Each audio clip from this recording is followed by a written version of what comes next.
And with me now is Gil Marks.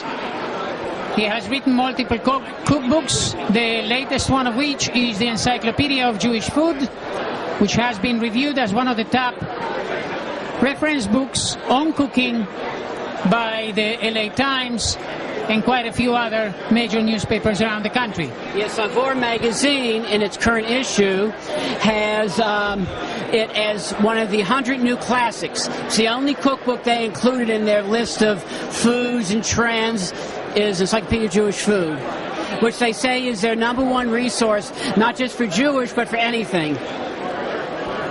Having looked through the book, having spoken to you a few times on our radio show, there is no question I understand them, because I find myself going back again and again whenever I have a question on just about anything, and as you said, not just Jewish stuff.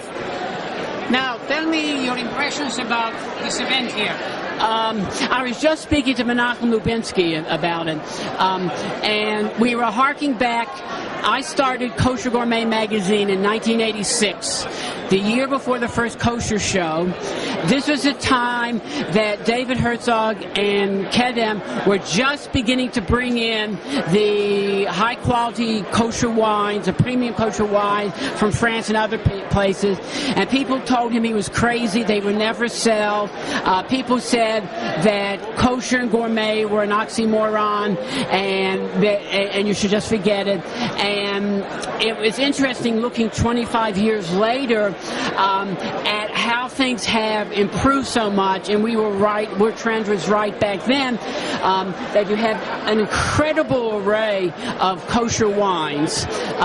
Everything from a kosher Rothschild wine to all these incredible Israeli wines.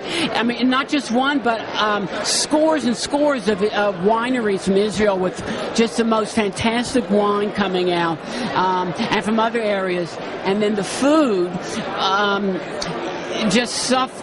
25 years ago, we were just saying that anything can be kosher.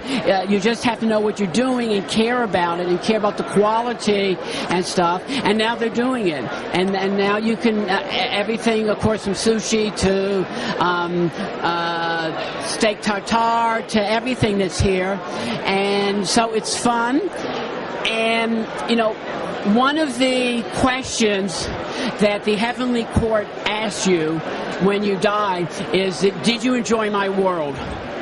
And you know, there's a lot of things, there's a number of things that Jewish law, the kashrus doesn't allow us to eat.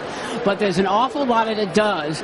And it's almost a slap in the face of God to if there's something permitted, not to enjoy the world. And so I get to fulfill that tonight in a very tasty way. And as I said, just looking at the last 25 years, the tremendous changes and improvements, and so much more to come. So it's just fascinating to see what was and what is and what can be. Thank you very much, Gil. As always, a pleasure talking to you. Always. I look forward to